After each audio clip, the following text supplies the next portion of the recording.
15th August আমি ভেবেছিলাম যে ওখান থেকে নেব। দেন আমার হাজব্যান্ড বললো যে না তুই চলে আয়।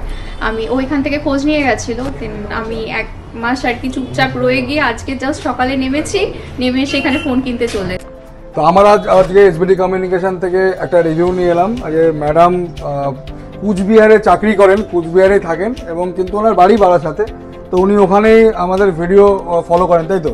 হ্যাঁ, আমি একদম এখানে আমার ফোন চুরি হয়ে যাওয়ার পর তো 15th আগস্ট আমি ভেবেছিলাম যে ওখান থেকে নেব। দেন আমার হাজব্যান্ড বললো যে না তুই চলে আয়। আমি ওইখান থেকে খোঁজ নিয়ে গেছিল। দেন আমি 1 মাস আর কি চুপচাপ রয়ে গিয়ে আজকে জাস্ট সকালে নেমেছি, নেমে সেখানে ফোন কিনতে চলে এসেছি। তো ও একটা কিনলো, S24 আলট্রা কিনেছি। আচ্ছা, তো দাদা কিন্তু আমাদের প্রতিবেশী তো, এবং ম্যাডাম 1 মাস ওয়েট করেছিলেন যে আমাদের থেকে ফোনটা কিনবো। এটা শুনে আমি খুবই ভালো লাগলো এবং আপনারা এইভাবে আমাদেরকে যে ভালোবাসা দিচ্ছেন এটাই আমরা চাই এবং আরও ভবিষ্যতে যে আমাদেরকে একটু ভালোবাসা দিলে আমরাও কিছু এগোতে পারি। তো ম্যাডাম যেহেতু আমাদের থেকে ফোন কিনেছেন এবং আমাদের ফেসবুক ফলোয়ার, সেই জন্য ম্যাডামের হাতে কিছু গিফট তুলে দেবো। প্রথমেই ম্যাডামের হাতে একটা স্মার্ট ওয়াচ তুলে দিলাম ম্যাক্সিমাম, যেহেতু ওনার দুটো প্রোডাক্ট প্রায় 1.5 লাখ টাকা দাম। তারপরে আপনাকে ম্যাডামের হাতে একটা ওয়্যার ওয়াচও দিয়ে দিলাম যেটা OnePlus-এর।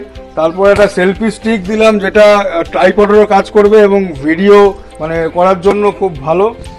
একটা নেক ব্যান্ডও দিলাম, একটা সুন্দর কাপ সেট, এটা দুজনে বসে চা খাবেন, আর একটা ডিনার সেট। থ্যাংক ইউ বাবা, পুজো বাজার হয়ে গেল তো। তো পুজোর জন্যই অফারগুলো কেমন লাগছে? খুব ভালো লেগেছে, এই তো 2 হাত ভরে নিয়ে যাচ্ছি একদম মনে হচ্ছে। তো আপনি কিছু বলার থাকলে দোকান সম্বন্ধে? আমি বারাসাতে যারা আছো এবং বারাসাতের কাছাকাছি যারা আছো, তো আমি বলবো তোমরা একদম এখানে, এটা চাপাডালির কাছাকাছি 3খানা দোকান আছে, এখানে যে কোনো একটাই ঢুকে পড়ো, যেটা পছন্দ হয় নিয়ে নাও। আর দাদার সাথে দেখা করলে দাদা তো এরকম 2 হাত ভরে গিফট দেবেই। এসবিটি কমিউনিকেশন মনে রাখবে সবাই। অসংখ্য ধন্যবাদ, দেখা হবে। আপনারাও আসছেন, ওয়েট করে থাকবো।